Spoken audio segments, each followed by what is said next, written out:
প্রবাসী শ্রমিকরা আন্দোলন থেকে ফিরে না এলে তাদের ভিসা বাতিল করতে পারে সৌদি সরকার। এমন আশঙ্কার কথা জানিয়ে পররাষ্ট্রমন্ত্রী বলেছেন, প্রবাসীদের ভিসার মেয়াদ ৩ মাস বাড়ানোর ব্যাপারে সৌদি সরকারের সঙ্গে আলোচনা চলছে। আর প্রবাসী কল্যাণমন্ত্রীর আশ্বাস, আগামী ২-৩ দিনের মধ্যে ভিসার মেয়াদ সংক্রান্ত সমস্যার সমাধান হবে। এদিকে বিমানের টিকিটের দাবিতে আজও রাজধানীতে বিক্ষোভ করেছেন সৌদি প্রবাসীরা। সেলিম মালিক জানাচ্ছেন বাকিটা। এই আন্দোলন জীবন জীবিকার, অর্থনীতিকে চাঙ্গা করার, কেন্দ্র ব্যাংকের হিসাবকে সমৃদ্ধ করার আন্দোলন। সৌদিতে ফিরে গিয়ে কাজ করে রেমিটেন্স পাঠাতে চাওয়া দেশে প্রায় ১ লাখ রেমিটেন্স যোদ্ধার। ৩০ সেপ্টেম্বরে ভিসার মেয়াদ শেষ হয়ে যাওয়া প্রবাসীদের অভিযোগ, তাদের শ্রমে ঘামে দেশের উন্নতি হলেও মূল্যহীন তারা। তাই যথাসময়ে টিকিটের দাবিতে সোনারগাঁও হোটেল ও প্রবাসী কল্যাণ মন্ত্রণালয়ের সামনে বিক্ষোভ করেন প্রবাসীরা। আমরা এই ৩ দিন ৪ দিন ধরে হয়রান হচ্ছে, টিকিট পাচ্ছি না, ফ্লাইট বাতিল। বেবি চকের সঙ্গে সৌদি এয়ারলাইন্সের একটা দ্বন্দ্ব আছে, সেই রোশন হলে আমরা প্রবাসী কেন পড়বো? আমরা ৮০,০০০ প্রবাসী, আমরা কোথায় যাবো? আমরা কোথায় মেয়াদ যেন বাড়ানো হয়। এদিকে সমস্যার সমাধানে বিমান ও প্রবাসী কল্যাণ মন্ত্রীর সঙ্গে অনলাইনে আন্তঃমন্ত্রণালয় সভা শেষে পররাষ্ট্রমন্ত্রী জানান, ভিসার মেয়াদ ৩ মাস বাড়াতে সৌদি সরকারের সঙ্গে আলোচনা চলছে। তবে এজন্য প্রবাসীদের এখনই আন্দোলন থামাতে হবে। আমাদের ভয় হলো এইভাবে যদি আপনার দেখে যে চটলা পেকে আন্দোলন করছেন, তখন তারা হয়তো আন্দোলনকারীদের আপনার ভিসা বাতিল করে দেবে কিংবা কাজও বাতিল করে দিবে। তারা এই ব্যাপারে খুব শক্ত এবং তারা বাতিল করলে আমাদের কিছু করার নাই। সেই জন্য আমি আমার প্রবাসী ভাই বোনদের বলবো যে আপনারা ধৈর্য ধরেন। সভা শেষে টিকিট ও ভিসা নিয়ে সৃষ্ট জটিলতা নিরসনে আন্দোলনকারীদের সঙ্গে কথা বলেন প্রবাসী কল্যাণ মন্ত্রী। আগামী কয়েকদিনের মধ্যে সমস্যার সমাধানের আশ্বাস দেন তিনি। রোববারের আগে কিন্তু আমরা কোনো খবর পাচ্ছি না, এটার জন্য কিন্তু আপনাদেরকে কিছুটা ধৈর্য ধরতে হবে। বিমানে না দিলেও আমরা কিন্তু সৌদি ফ্লাইট অ্যালাউ করব। আমরা কিন্তু কোনো বাধা দেব না, কোনো লিমিট দেব না। সিভিল এভিয়েশন একেবারে ওপেন চেক দিয়ে দিয়েছে, একেবারে যত ফ্লাইট আসুক আমাদের কোনো অসুবিধা নেই, পাঠাও তুমি ফ্লাইট, বাট আমার মানুষ যাও। মন্ত্রী জানান, বাংলাদেশ বিমানের জন্য প্রবাসীদের পাঠানো যায় সে বিষয়ে সৌদি সরকারের অনুমতি চাইবে মন্ত্রণালয়। ওনাদের সাথে ফোনে যোগাযোগ হয়েছে। সেলিম মালিক, RTV, ঢাকা। রিজেন্ট হাসপাতালের চেয়ারম্যান মোহাম্মদ শাহিদ ও স্বাস্থ্য অধিদপ্তরের পরিচালক আমিনুল হাসান সহ ৫ জনের বিরুদ্ধে মামলা করেছে দুর্নীতি দমন কমিশন দুদক। তবে স্বাস্থ্য অধিদপ্তরের সাবেক ডিজি আবুল কালাম আজাদের সংশ্লিষ্টতা না পাওয়ায় তাকে আসামি করা হয়নি। বিকেলে গণমাধ্যমকে এমনটি জানালেন দুদকের সিনিয়র সচিব দেলোয়ার বক্ত। অন্যদিকে স্বাস্থ্য অধিদপ্তরের কর্মকর্তাদের দুর্নীতির বিষয়ে স্বাস্থ্যমন্ত্রী জাহিদ মালিক হুঁশিয়ারি দিয়ে বলেন, কাউকে ছাড় দেয়া হবে না। এয়ার বাদলের রিপোর্ট। করোনা ভাইরাসের প্রাদুর্ভাবকে কাজে লাগিয়ে মানুষকে জিম্মি করে টাকা হাতিয়ে নিতে প্রতিযোগিতায় নামে শাহিদ করিম সহ স্বাস্থ্য খাতের কেউ। অভিযোগের ভিত্তিতে র্যাবের অভিযানে সামনে আসে এমন তথ্য। ভুয়া করোনা সার্টিফিকেট, অনুমোদনহীন স্বাস্থ্যসেবা দেয়া সহ প্রতারণার অভিযোগ উঠলে র্যাবের হাতে গ্রেপ্তার হয় শাহিদ করিম। পরে দুদকের তদন্তে নাম আসে স্বাস্থ্য অধিদপ্তরের বেশ কয়েকজনের। দুদকের সিনিয়র সচিব জানান, রিজেন্ট হাসপাতালের বিরুদ্ধে সর্বশেষ তদন্তে নমুনা পরীক্ষা বাবদ ও করোনা চিকিৎসার খরচে ৩,৩৪,০০,০০০ টাকা আত্মসাতের অভিযোগ পাওয়া যায়। এ অভিযোগে শাহিদ করিম ও স্বাস্থ্য অধিদপ্তরের পরিচালক সহ ৫ জনের বিরুদ্ধে ব্যবস্থা নেওয়া হয়েছে। রিজেন্ট হাসপাতাল লিমিটেডের চেয়ারম্যান মোহাম্মদ শাহেদ সহ ৫ জনের বিরুদ্ধে মামলা দায়ের করেছে দুদক। তবে সংশ্লিষ্টতা না পাওয়ায় স্বাস্থ্য অধিদপ্তরের সাবেক মহাপরিচালক আবুল কালাম আজাদকে মামলায় আসামি করা হয়নি। এখানেই শেষ না, তদন্তের সুযোগ আছে। স্বাস্থ্য অধিদপ্তরের দুর্নীতির বিষয়ে প্রশ্নের জবাবে স্বাস্থ্যমন্ত্রী জাহিদ মালিক বলেন, দুর্নীতির সাথে জড়িতদের বিরুদ্ধে ব্যবস্থা নেওয়া হবে।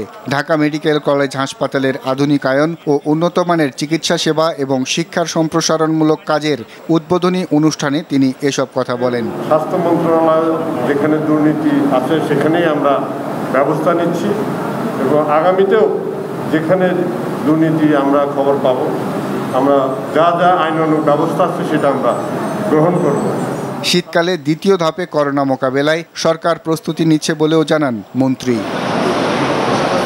AR বাদল, RTV, ঢাকা। দর্শক, শুধু বাড়ি, গাড়ি আর অবৈধ গ্যাস সংযোগে থেমে নেই স্বাস্থ্য অধিদপ্তরের গাড়ি চালক আব্দুল মালিক। পরিবারের সদস্যদের নিয়ে স্বাস্থ্য অধিদপ্তরের রীতিমতো সিন্ডিকেট গড়ে তুলেছেন তিনি। নিজের মেয়ে, ভাই, ভাতিজা, দ্বিতীয় স্ত্রী সহ প্রায় ২৭ জনকে চাকরি দেওয়ার অভিযোগ আছে এই মালিকের নামে। এছাড়াও 2009-10 সালে প্রায় শতাধিক ব্যক্তিকে চাকরি দিয়েছেন অধিদপ্তরে। লেনদেন হয়েছে কোটি কোটি টাকার। সাকিবুর রহমানের রিপোর্ট থেকে জানুন বাকিটা। স্বাস্থ্য ভবনের অফিস সহকারী পদে চাকরি করেন আব্দুল মালেকের ভাই আব্দুল খালেক। অভিযোগ আছে বড় ভাই মালেকের হাত ধরে অধিদপ্তরে চাকরি জুগিয়েছেন খালেক। আরটিভির ক্যামেরা দেখে প্রথমে কথা বলতে রাজি না হলেও পরে জানান পরিবারের 4 সদস্য এখন অধিদপ্তরে চাকরি করছেন। আমাদের এরকম কোনো আত্মীয় স্বজন এনে চাকরি করে না। আমরা 4 জন, একজন ডেপুটেশনে আছি ইয়াতে জিওডি মতিঝিলে, আমার বাস্তি, মালিক ভাই ড্রাইভিং করতো, আমি এখানে সেকশনে কাজ করি, আর আমার ছেলে ফটোকপি অপারেটর প্রোগ্রামে কাজ করতেছে ডিজি অফিসেরই। ড্রাইভার মালিকের দ্বিতীয় স্ত্রী রাবেয়া বেগম 20 বছর ধরে স্বাস্থ্য অধিদপ্তরে গ্রন্থাগারে চাকরি করেন। মালিকের হাত ধরে তিনিও এসেছেন অধিদপ্তরে। এখন আমার বাসুরা এই রিটায়ার্ড করে ফেলছেন, মন্ত্রণালয়ে একজন বাসুরির ছেলে আছে, আর আমি এখানে আছি আমার ছেলের স্বাস্থ্য অধিদপ্তরে। আমার হাজব্যান্ড মালিক সাহেব ওরা 2 জন এই অফিসেই চাকরি করে। আর মালিক সাহেবের বাসা আমার বাসা একই কলোনিতে ছিল। নাম প্রকাশে অনিচ্ছুক স্বাস্থ্য অধিদপ্তরের এক কর্মকর্তা জানালেন সবাইকে ম্যানেজ করে সুসম্পর্ক তৈরি করে চলতেন ড্রাইভার মালিক। এভাবেই মানুষকে চাকুরি দিয়ে আসতেন মালিক। চাকরি কিন্তু একটা জিনিস করতেছে, কখনো প্রতারণা করছেন। কিরকম প্রতারণা? মানে আমার এটা 10 লাখ পেয়েছেন এরকম অনেক না, এটা একদম যার টাকা আছে চাকরি 100%। মানে যত ডিজি স্যার আগে তো একটা ডিজি ছিল, 1982 সালে স্বাস্থ্য প্রকল্পের ড্রাইভার হিসেবে কর্মজীবন শুরু করা মালেক র্যাবের হাতে আটকের আগে কাজ করতেন স্বাস্থ্য শিক্ষা অধিদপ্তরের মহাপরিচালকের ড্রাইভার হিসেবে। সাকিবুর রহমান, আরটিভি, ঢাকা। নিরাপদ আবাসনের দাবিতে এবার আন্দোলনে নেমেছেন করোনা চিকিৎসায় নির্ধারিত কুয়েত বাংলাদেশ মৈত্রী হাসপাতালের চিকিৎসকরা। বিকেল পর্যন্ত হাসপাতালের পরিচালককে অবরুদ্ধ করে রাখা হয়। সরকারিভাবে আবাসনের ব্যবস্থা না করা পর্যন্ত আন্দোলন চলবে বলে জানান চিকিৎসকরা। তবে এ বিষয়ে কোনো কথা বলতে রাজি হননি হাসপাতালটির পরিচালক। জুলহাস কবিরের রিপোর্ট। দুপুর 12টার পর থেকেই একে একে ব্যাগপত্র নিয়ে পরিচালকের রুমে আসতে শুরু করেন চিকিৎসকরা। পরিবারের নিরাপত্তায় রাষ্ট্রীয়ভাবে এতদিন করোনার জন্য নির্ধারিত হাসপাতালের চিকিৎসকদের আবাসন ব্যবস্থা থাকলেও তা বন্ধ করে দেওয়ার প্রতিবাদে এমন কর্মসূচি নেন কুয়েত মৈত্রী হাসপাতালের চিকিৎসকরা। আমরা না হয় আমাদের সরকারি চাকরি করে আমরা আমাদের লাইফ রিস্ক করতে পারি, কিন্তু তো আমি তো আমার গোটা পরিবারকে বিপদে ফেলে দিতে পারি না। আমরা যাব কোথায়? আমরা দেখেছি যে আমাদের পরিবারের অনেকে আক্রান্ত হয়েছে এবং আমাদের অনেক সহকর্মীর বাবা মা মারা গিয়েছেন। অপশন একটাই যে আমি বাসায় যেতে চাচ্ছি না, কারণ বাসায় আমার মা আছে অসুস্থ, আমার ছোট ছোট বাচ্চা আছে। এটা আমার জন্য অবশ্যই আমার জন্য আত্মঘাতী সিদ্ধান্ত হবে, আমার জন্য এবং আমার পরিবারের জন্য। হাসপাতালের চিকিৎসা সেবা চালু রেখেই এই আন্দোলন করা হচ্ছে বলে জানান চিকিৎসকেরা। মাথা গোজার যদি না থাকে তাহলে আমি যাকে সেবা দিব তাকে সেবা দেওয়ার মানসিকতাটা আমার কতটুকু থাকবে সেটারও একটা প্রশ্ন রয়ে যায়। সরকারি ব্যবস্থাপনায় আমরা নিরাপদ আবাসন চাই, আমাদের আর কোনো দাবি নেই। আমাদের ওই রকম ডিমার্কেশন নেই যে আমাদের ওই হোটেলেই থাকতে হবে, এই মানের হোটেলে থাকতে হবে, নট লাইক দ্যাট। হসপিটালে ডাক্তারদের এই সংকট থাকাকালীন সময়েও পরিচালক মহোদয়ের কাছে গণমাধ্যম কর্মী হিসাবে তার ইন্টারভিউ চাইলেও তিনি এই বিষয়ে কথা বলতে রাজি হননি। এই সংকট আসলে কিভাবে সমাধান হবে এবং এই যে রোগীগুলো আছে তাদের আসলে ভবিষ্যৎ কী হবে এবং ডাক্তারদের ভবিষ্যৎ কী হবে সেটি এখন প্রশ্ন। এদিকে বৃহস্পতিবার সমস্যা সমাধানের আশ্বাস দিয়ে বিকেলে ছাড়া পান হাসপাতাল পরিচালক। জুলহাস কবির, আরটিভি, ঢাকা। এবারে পেঁয়াজ প্রসঙ্গ।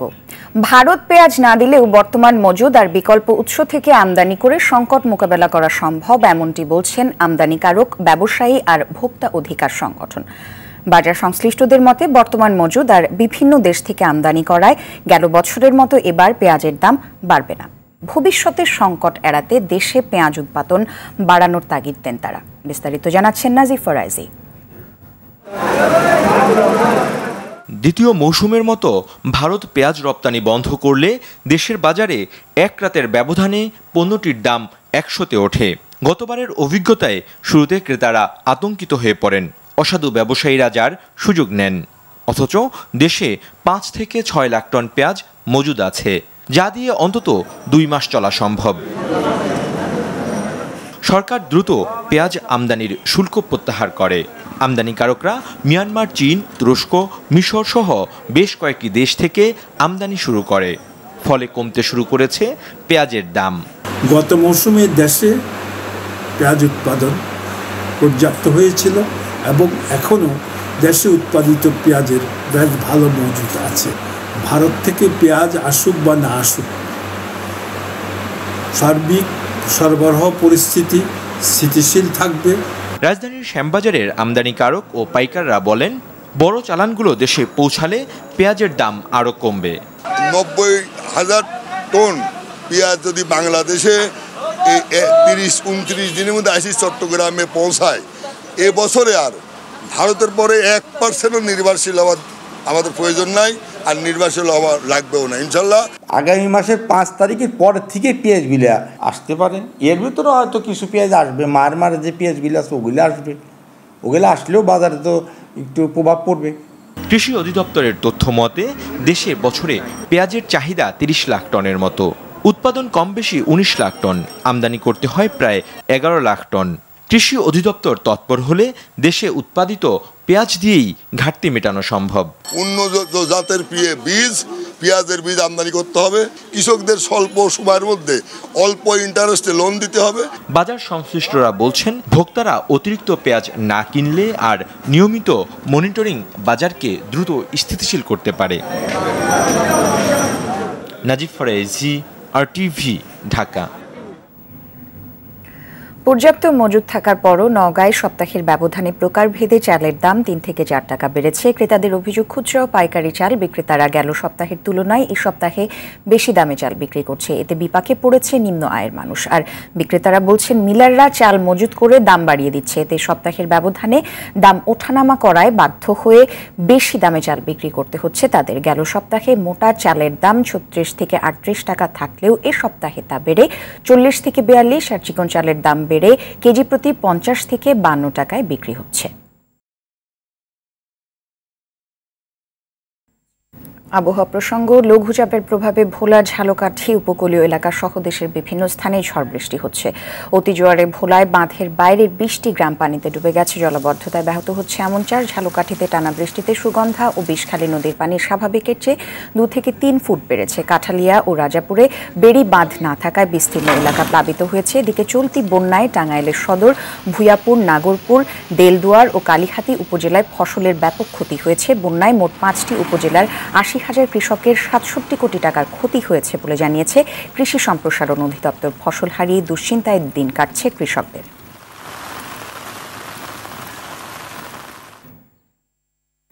এদিকে নওগাঁর আত্রাই উপজেলায় 10 মিনিটের ঘূর্ণিঝড়ে 2টি গ্রামের প্রায় শতাধিক ঘরবাড়ি বিধ্বস্ত হয়ে গেছে। এ সময় 3 জন আহত হন, তাদের প্রাথমিক চিকিৎসা দেওয়া হয়েছে। মঙ্গলবার সন্ধ্যা 7:30টার দিকে আত্রাই উপজেলার পাঁচুপুর ইউনিয়নের জগদাস গ্রাম ও এর পার্শ্ববর্তী ইসলামগাতি গ্রামের উপর দিয়ে আকস্মিক এই ঘূর্ণিঝড় বয়ে যায়। এ সময় বিদ্যুতের খুঁটি উপড়ে গ্রামে বিদ্যুৎ সরবরাহ বন্ধ হয়ে যায়। আজ সকালে উপজেলা নির্বাহী কর্মকর্তা মোহাম্মদ সানাউল ইসলাম ঘটনাস্থল পরিদর্শন করে ক্ষতিগ্রস্তদের তালিকা তৈরি করেন। ক্ষতিগ্রস্তদের মাঝে শুকনা খাবার ও ত্রাণের চাল বিতরণ করা হয়েছে। এবারে করোনা প্রসঙ্গ। সারা দেশে 24 ঘন্টায় কোভিড-19 আক্রান্ত হয়ে আরও 37 জন মারা গেছেন। এর মধ্যে পুরুষ 24 জন ও নারী 13 জন। হাসপাতালে মৃত্যু হয় 35 জনের, আর বাড়িতে 2 জনের। এ নিয়ে ভাইরাসটিতে মৃতের সংখ্যা বেড়ে দাঁড়ালো 5044 জনে। 24 ঘন্টায় 14,150টি নমুনা পরীক্ষা করে 1,666 জনের দেহে করোনা ভাইরাস পাওয়া যায়। এ নিয়ে মোট শনাক্ত রোগীর সংখ্যা দাঁড়ালো 3,53,953 জনে। বুধবার বিকেলে স্বাস্থ্য অধিদপ্তরের সংবাদ বিজ্ঞপ্তিতে এসব তথ্য জানানো হয়।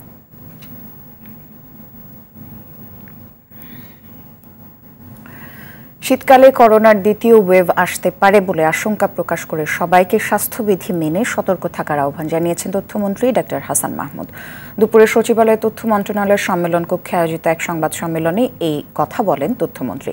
ডক্টর হাসান মাহমুদ বলেন, বাংলাদেশে করোনা আক্রান্তদের মধ্যে মৃত্যুর হার আরও কম হতো যদি দেশের মানুষ ব্যাপক হারে পরীক্ষা করত। তিনি বলেন, মহামারীর এই সময়ে প্রধানমন্ত্রী শেখ হাসিনার সঠিক নেতৃত্বের কারণে বাংলাদেশ অর্থনীতির চাকাকে সচল রেখে এশিয়ার প্রায় সব দেশকে পেছনে ফেলে 5.2% প্রবৃদ্ধি অর্জন করেছে।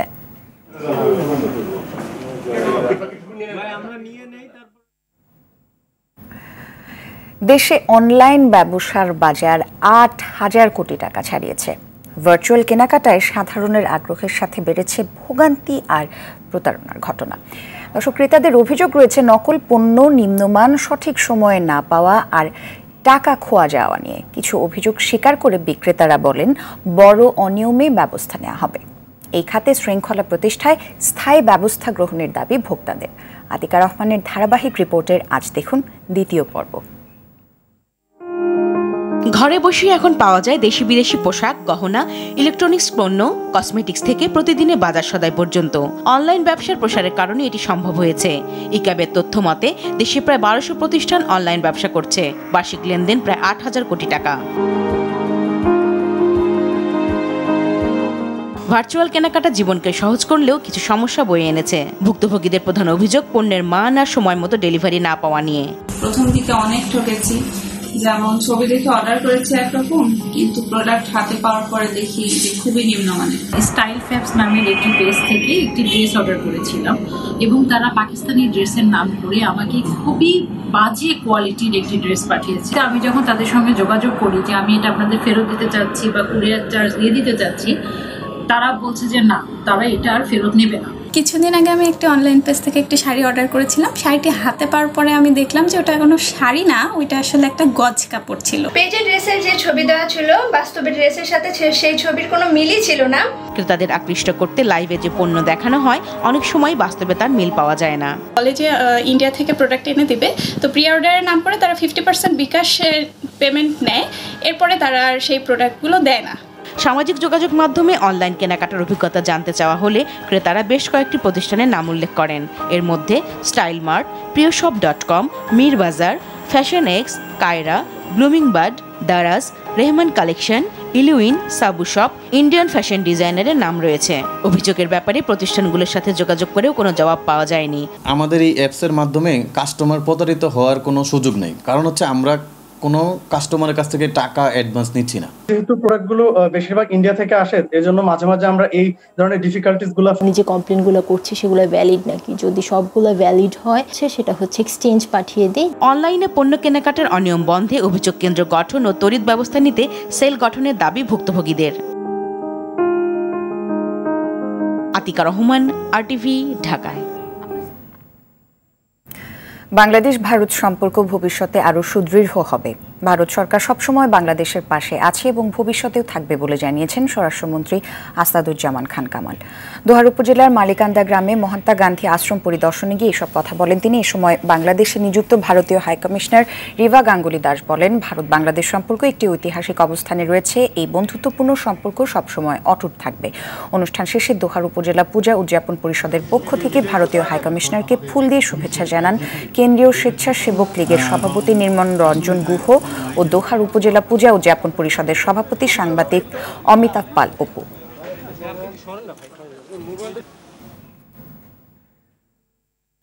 আগরতলার নর্দমার পানি খালের মাধ্যমে ঢুকছে বাংলাদেশে, যা নদী ও কৃষি জমিতে মিশে নষ্ট হচ্ছে জীববৈচিত্র্য, দূষিত হচ্ছে পরিবেশ এবং দেখা দিচ্ছে রোগবালাই। এতে চরম স্বাস্থ্য ঝুঁকিতে আখাউড়া উপজেলার 15টি গ্রামের মানুষ।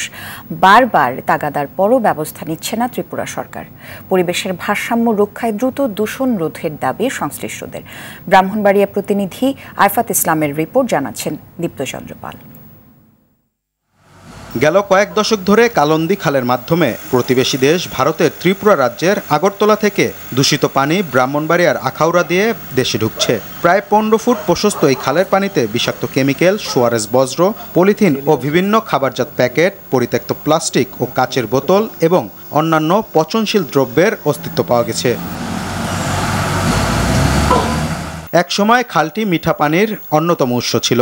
বর্তমানে দূষিত পানির কারণে কালো রং ধারণ করায় কালন্দী খাল নামে পরিচিতি পেয়েছে। এর ফলে সীমান্তবর্তী 15টি গ্রামের মানুষ চরম স্বাস্থ্য ঝুঁকিতে রয়েছে। সেই সঙ্গে 1500 হেক্টর ধানের জমির উর্বর শক্তিও দিন দিন নষ্ট হচ্ছে। আগরতলা যত বসত বাড়ি ঘর আছে এরা যে লেফটিনের লাইন, তারপরে ফসা গান্দা যত কিছু আছে সব কিছু এটার মেঝে ফালা। স্বাস্থ্যের জন্য খুবই ক্ষতিকর। এটা থেকে অনেক রোগ বালা ছড়াইতেছে বা অনেক মশা সৃষ্টি হইতেছে। পানিটা শোধন করে যদি দেয় তাহলে আমার জন্য ভালো হয়। পরিবেশ তো দিন দিন খারাপ হইতেছে। এদের নর্দমার পানি দিন দিন বাড়তে আছে। জেলা প্রশাসক জানান, বিষাক্ত এই পানি বাংলাদেশে প্রবেশের আগে পরিশোধন করতে ইটিবি স্থাপনের আশ্বাস দিলেও এখন পর্যন্ত কিছুই করেনি ত্রিপুরা রাজ্য সরকার। তারা আমাদেরকে আশ্বস্ত করেছেন আগামী 1 বছরের মধ্যে সকল কাজ সম্পন্ন করে এই দূষিত পানি যাতে বাংলাদেশে প্রবেশ না করে সে বিষয়ে তারা প্রয়োজনীয় ব্যবস্থা করবেন এবং এ লক্ষ্যে একটি রেজুলেশন উভয় পক্ষ সম্মত হয়ে স্বাক্ষর করেছে। দুর্গন্ধযুক্ত দূষিত পানির কারণে নষ্ট হচ্ছে পরিবেশের ভারসাম্য। এলাকায় পশু পাখির বিচরণও দিন দিন কমে যাচ্ছে। আখাউড়াবাসী দ্রুত এই সমস্যা থেকে মুক্তি চান। দীপ্তচন্দ্র পাল, RTV। ফিজিওথেরাপি ভবন বাস্তবায়ন সহ 7 দফা দাবি নিয়ে অবস্থান কর্মসূচি পালন করেছে বাংলাদেশ ফিজিওথেরাপি ছাত্র ইউনিয়ন। সকালে স্বাস্থ্য ভবনের সামনে এই অবস্থান কর্মসূচি পালন করেন ফিজিওথেরাপিস্টরা। এ সময় তারা সরকারি প্রতিষ্ঠানে স্ট্যান্ড সহ 7 দফা দাবি পালন না করলে কঠোর কর্মসূচি পালনের ঘোষণা দেন। অবস্থান কর্মসূচি পালনের আগে স্বাস্থ্য অধিদপ্তরের মহাপরিচালকের কাছে স্মারকলিপি দেন ফিজিওথেরাপিস্টরা।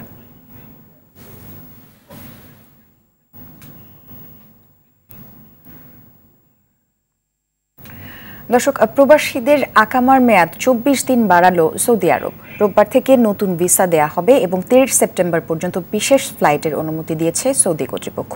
কিছুক্ষণ আগে RTVকে এই কথা জানান পররাষ্ট্রমন্ত্রী AK আব্দুল মোমেন। এই সফরের মাসটা হচ্ছে গিয়ে এই আকামা মিশন দেয় না, কিন্তু এই মাসটা সফরের মাস, এইটা তারা প্রক্সি করে দিয়ে দেবে ইকামা, আর ভিসাটা তারা নতুন ভিসা দিয়ে দেবে, এক্সটেনশন করে দেবে।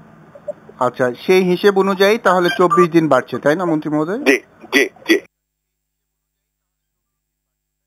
চট্টগ্রামে দেশের স্বনামধন্য প্লাস্টিক পণ্য উৎপাদনকারী প্রতিষ্ঠান বেঙ্গল প্লাস্টিক্সের 67তম শোরুমের উদ্বোধন হয়েছে।